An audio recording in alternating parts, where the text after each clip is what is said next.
Chris Long had the best take I've heard so far on the Bad Bunny hate. And I don't know if you've heard it, Chan. I think you'll appreciate it. Chris Long was talking about the outrage. Chris Long said, we're so outraged. And he said, since when did white men not enjoy seeing big booty Latinas dance?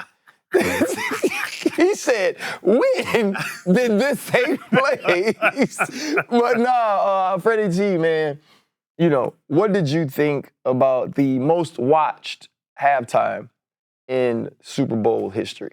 For me, it was the message of unity and togetherness, you know, really just the fight against, you know, divisiveness. I thought overall it was an amazing halftime performance. Just looking at the messages later when you come back and they kind of, you know, decode, you know, the message and the props and, you know, all that it stood for and the time it took to get them there. Based on everything that's going on in the country, I thought it was timely. And when you talk about the Americas, you know, you shouldn't exclude, you know, a certain group of people, or that shouldn't be the message.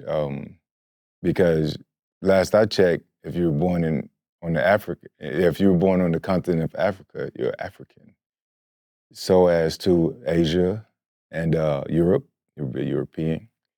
So if you're born on the continent of the Americas, you're American. So at the very end of the thing, when he said, God bless America, and then he went on to talk about all of the countries, including the Caribbeans. I just thought it was well thought out at the end of the day, man.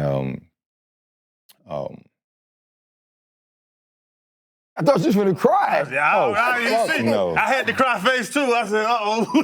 Nah, it was more because I had, you know, you have a premeditated thought. Yeah. I was trying to get back to it. But no, I just thought it was, you know, nicely done. Very well thought out. Yeah. I've heard the backlash and the Easter eggs, people call them, like the sugar fields where they had slaves in Puerto Rico.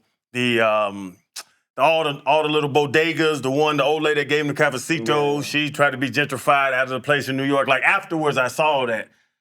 And even with that stuff, he was showing pride in his history of Puerto Rico. Mm-hmm.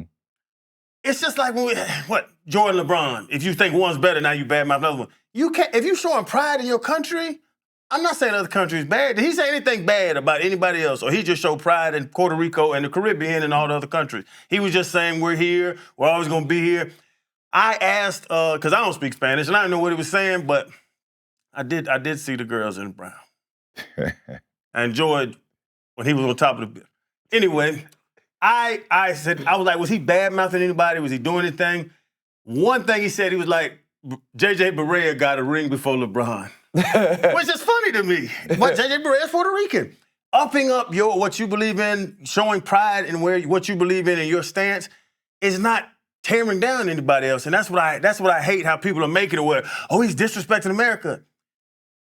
It's part of America, and he's just showing pride in where he's from. I love Georgia. Y'all know how I feel about Atlanta. If I wear Atlanta hats, now I'm bad-mouthing Florida, I'm giving Louisiana. No, I'm not saying it. I just love Atlanta. I love Georgia. I love where I'm from. Why is somebody upping up that country upsetting somebody so much about that? It blew my mind when I really saw everything that was going on at the Super Bowl halftime show.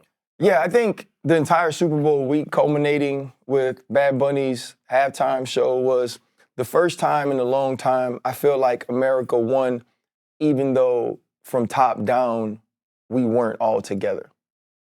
Watching Bad Bunny represent not only his country, but other countries.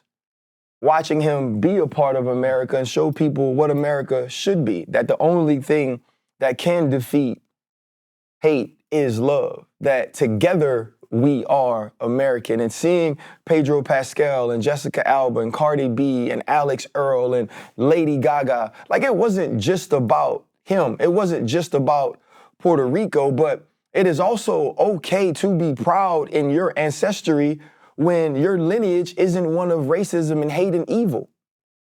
When your lineage is one that is continued to try to grow, continue to try to bring people together, and all he wanted to do was make folks happy.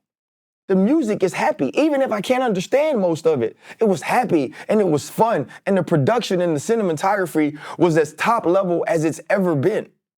And people are talking about like the messages you send and why does everything have to have so much messaging? It's because there's so much hate everywhere else.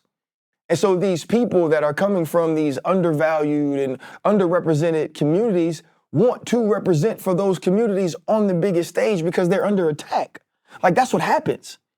Sometimes you have to go on the attack or you have to go on the offensive so you're not on the defensive anymore. And the other thing I'll say is leading into that weekend, I watched people all around this country band around the fact that Michelle Obama and President Barack Obama were good humans. Not that they were the best politicians, not that they did and made every decision from the White House that everybody wanted to make, but that they were good people and they were inclusive people and that they were people of love and of grace and of humility. And I saw for the first time in a long time, it didn't matter what party you represented or what your politics were. It was simply about, hey, this is wrong, this is right. Good people don't do certain things. And humans that understand that can finally stand up and say, in this one, I can't rock with you. Mm-hmm. People said that about Puerto Rico as well. Logan Paul about Jake Paul. Amanda Serrano about Jake Paul. Like, we not gonna just stand on the wrong side of history because it's the easy thing to do going forward. And so I thought America won this weekend, and Bad Bunny was a big part of that. One more thing with Bad Bunny. His ball security was garbage. Somebody should have taught him how to hold that little ball. He was holding that little tiki barber ball. He had to drop that thing a little lower. He had it too high. Nah, he wanted to make sure he ain't fumble the bag. He wanted to make sure he ain't fumble the bag. Somebody should have watched out for Bunny with that one. Should have called me in.